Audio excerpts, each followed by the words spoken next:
Hello friends, welcome to my YouTube channel mechanical tech Hindi.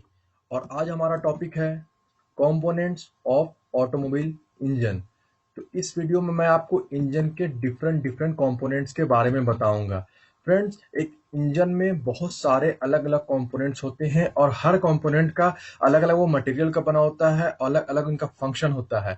तो एक एक करके मैं इन सारे कंपोनेंट के बारे में आपको बताऊंगा। इसके साथ ही मैं हर एक कंपोनेंट को अच्छी तरह समझाने के लिए इस तरह के एनिमेशन का हेल्प लूंगा, ताकि आप अच्छे तरह से हर एक पार्ट को समझ सको। तो फ्रेंड्स, अगर अभी तक आपने मेरे चैनल को सब्सक्राइब नहीं किया है तो प्लीज सब्सक्राइब बटन में क्लिक करके सब्सक्राइब कर लें। तो चलिए आइए शुरू करते हैं। तो सबसे पहले है हमारा क्रैंकशाफ्ट। ओके, तो आइए देखते हैं कि क्रैंकशाफ्ट करता क्या है। तो आप अपने स्क्रीन पर देख सकते हो, ये इस तरह का डायमेंशन होता है एक क्रैंकशाफ्ट का। ओके, तो आप देख सकते हो कि क्रैंकशाफ्ट एक एंड से पिस्टन से अटैच होता है और नीचे सॉरी, क्रैंकशाफ्ट के ऊपर में पिस्टन लगा होता है। तो चलिए अब मैं आपको बताऊं क्रैंकशाफ्ट के बारे में।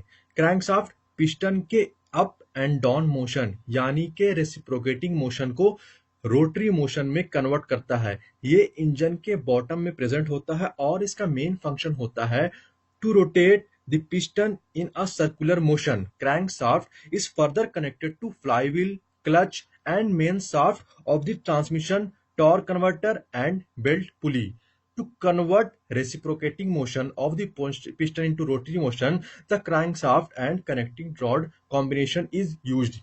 Crankshaft, which is made by steel forging और कास्टिंग, ये अपने एक्सिस के अराउंड रोटेट करता है और इसका रियर एंड फ्रंट एंड में बेयरिंग्स का यूज किया जाता है। और मैं बता दूं आपको कि बेयरिंग्स का यूज इसलिए किया जाता है ताकि क्रैंकशाफ्ट के रोटेशन के वक्त उसमें वाइब्रेशन एंड डिस्टॉर्शन नहीं हो और इसका एक्सिस ऑफ रोटेशन फिक्स हो। द क्रैंकशाफ्ट में be made from carbon steel, निकल क्रोम और अदर एलॉय स्टील। चलिए अब अगले के बारे में बताता हूँ। तो अगला है हमारा कैम शाफ्ट। तो ये इस तरह का डायमेंशन होता है कैम शाफ्ट का।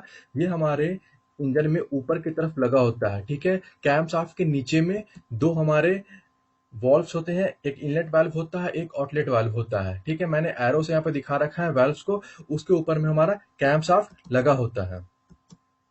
तो चलिए अब इनके बाद बता देता हूँ मैं आपको कि camshaft is a type of rotating device और एपरेटस। इसे पिस्टन इंजन्स में यूज किया जाता है और इसके हेल्प से इनलेट एंड आउटलेट वाल्व को ओपन एंड क्लोज किया जाता है। आप एनिमेशन में नीचे देख सकते हो कि जब एक बार रोटेशन हो रहा है तो एक वाल्व खुल रहा है, और जब दूसरे बार रोटेशन हो रहा है तो दूसरा वाल्व खुल रहा है। एक होता है इनलेट वाल्व और दूसरा होता है एग्जॉस्ट वाल्व। इन दोनों वाल्व्स के बारे में मैं आपको इस वीडियो में आगे बताऊंगा। तो कैमशाफ्ट आयरन एंड स्टील का बना होता है। ठीक है, चलिए आगे बढ़ते हैं अब। देन हमारा अगला होता है कनेक्टिंग रॉड। तो ये एक बहुत ही इंपॉर्टेंट पार्ट है हमारे इंजन का। आइए देख लेते हैं। तो ये इस तरह से होता है कनेक्टिंग रॉड। ओके, फिर से हम लोग सेम अरेंजमेंट में जाते हैं। नीचे में हमारा कैम शाफ्ट है, बीच में क्रैंक कनेक्टिंग रॉड है और फिर ऊपर में पिस्टन है। तो मैंने एरो से दिखाया है इसको कि कनेक्टिंग रॉड कहाँ पे लगा होता है। ओके, चलिए अब एनिमेशन के जरिए थोड़ा समझते हैं कि ये किस तरह से काम करता है। इन्हें पिस्टन रॉड भी कहा जाता है क्योंकि ये पिस्टन एंड क्रैंक शाफ्ट के को अटैच करता है। कनेक्टिंग रॉड का काम ये होता है कि जब कंबशन प्रोसेस के दौरान एयर फ्यूल का कंबस्टिबल मिक्सचर एक प्रेशर वेव जनरेट करता है, उस वक्त कनेक्टिंग रॉड इस प्रेशर वेव को पिस्टन से क्रैंकशाफ्ट में ट्रांसमिट करता है। पिस्टन नीचे की तरफ मूव करता है और इस स्ट्रोक से इंजन का पावर ड्राइव होता है। ठीक है, तो आप एनिमेशन के जरिए समझ सकते हो कि जब हमारा पिस्टन नीचे की तरफ मूव कर रहा है तो येलो रंग से मैंने दिखा रखा है हमारे कनेक्टिंग रॉड को। तो ये हेल्प करता है। चलिए आगे बढ़ते हैं अब। तो कनेक्टिंग रॉड का एक एंड को स्मॉल एंड कहते हैं और ये एंड कनेक्टेड होता है to the piston through gudgeon pin. Okay, और दूसरा एंड जो कि बिग एंड कहलाता है, ये कनेक्टेड होता है to crankshaft through crank pin. ये हमारा क्रैंक पिन है। Connecting rods are usually made up of drop forged I section. Generally plain carbon steel का यूज किया जाता है कनेक्टिंग रॉड को बनाने के लिए, but where low weight is most important factor, aluminium alloys are most suitable. जहां पे हेवी ड्यूटी इंजन का यूज किया जाता है वहां connecting rod nickel alloy steel का बना होता है। चलिए अब चौथे हम लोग कंपोनेंट के ऊपर जाते हैं, जो कि है हमारा क्रैंक केस। तो ये इस तरह का होता है क्रैंक केस, ये बाहर की तरफ लगा होता है इंजन में, आपने देखा होगा। ठीक है, तो चलिए इसके बारे में बताता हूँ मैं आपको। क्रैंक केस एक मेटालिक कवर होता है जो क्रैंक शाफ्ट और अदर कंपोनेंट्स को आपस में होल्ड करके रखता है। It is the largest cavity within an engine that protects the crankshaft, connecting rods and other components from foreign objects. Automotive crankcases are filled with air and oil. Crankcase magnesium, cast iron, aluminium and alloys के बने होते हैं। चलिए अब आगे बढ़ते हैं। Then अगला जो कंपोनेंट है वो हमारा है cylinder heads.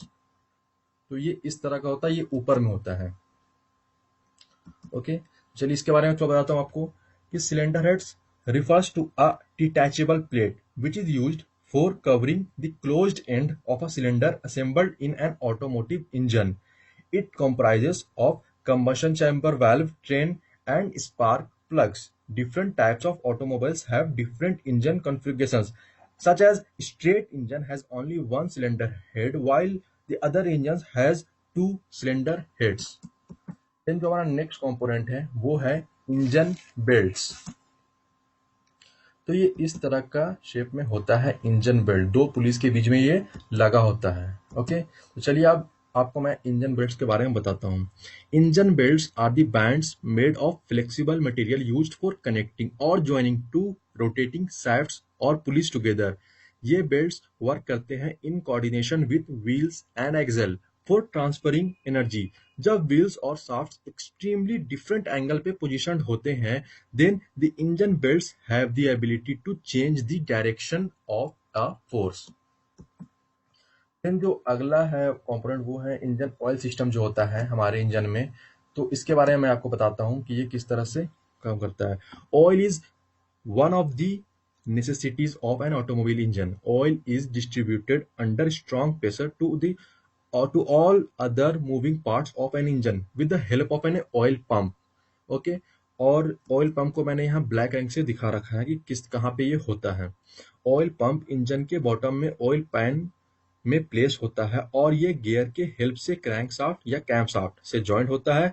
Near the oil pump there is an oil pressure sensor which sends information about the status of oil to a warning light और मीटर गेज। चलिए अब आगे बढ़ते हैं। तो अगला जो कंपोनेंट है वो है इंजन वाल्व। मैंने आपको शुरू में ही बताया था कि दो तरह के वाल्व होते हैं। वाल्व तो और भी होते हैं, लेकिन मेनली मैं यहाँ दो तरह के वाल्व की बात करने वाला हूँ। एक होता है इनलेट वाल्व और दूसरा होता है एग्जॉस्ट वाल्व। ठीक है, तो चलिए इसके बारे में बताता हूँ मैं आपको। इनका काम होता है during intake stroke of engine air fuel के मिक्सचर को रेगुलेट करना into the cylinder and exhaust gases को एक्सपेल करना आफ्टर फ्यूल कंबशन। तो मैंने सबसे पहले इस चैनल पे एक वीडियो बनाया था working of a 4 stroke engine, जिसमें मैंने इंजन के 4 स्ट्रोक, ठीक है, इनटेक, कंप्रेशन, कंबशन, एग्जॉस्ट को अच्छी तरह समझाया था। तो जिसमें मैंने वाल्व के भी फंक्शन को समझाया था, तो आप वो वीडियो चेक कर सकते हो, जिसका लिंक मैं आपको नीचे डिस्क्रिप्शन में दे दूंगा। ओके, तो ये जो वाल्व होते हैं they are indispensable to the system of coordinated opening and closing of valves known as valve train. Engine valves structural ceramics, steels, super alloys और टाइटेनियम अलॉय के बने होते हैं। Valve materials are selected based on the temperature and pressure the valves are to endure. Okay, तो ये engine valve हो गया। Then आगे बढ़ते हैं। हमारा अगला है वो है engine block. An engine block is a metal casting that serves as a basic structure on which other engine parts are installed. A typical block contains bores for pistons, pumps, or other devices to be attached to it. Even engines are sometimes classified as small block or big block based on the distance between cylinder bores of engine blocks. Engine blocks are made from different materials including aluminum alloys, grey cast iron, ferrous alloys, white iron, grey iron, ductile iron, malleable iron, etc. Okay, जो अगला है हमारा वो है engine पुली। तो ये इस तरह का होता है इंजन पुली।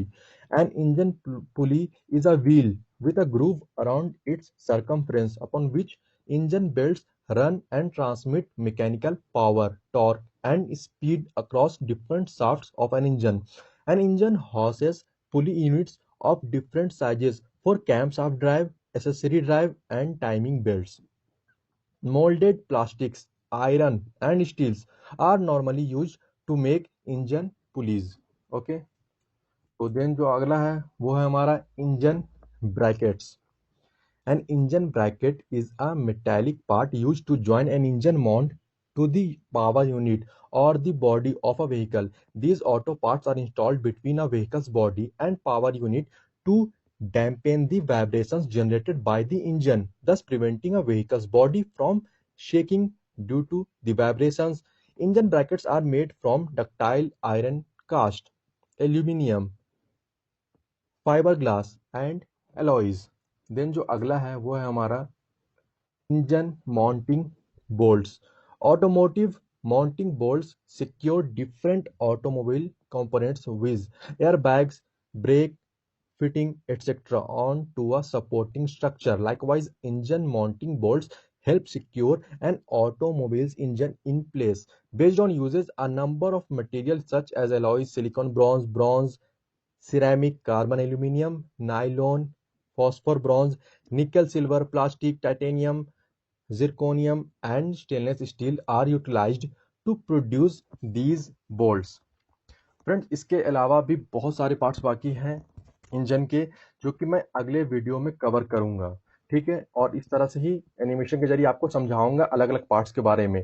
टोटल 12 पार्ट्स के बारे में और बताना है जो कि मैं अगले पार्ट में समझाऊंगा सेम टॉपिक के, जिसका लिंक मैं आपको नीचे डिस्क्रिप्शन में दे दूंगा, तो आप वहां पे जाकर देख सकते हो. So thank you for watching this video. Please इस वीडियो को लाइक करें, शेयर करें एंड मेरे चैनल को सब्सक्राइब जरूर कर लें. Thank you, good bye.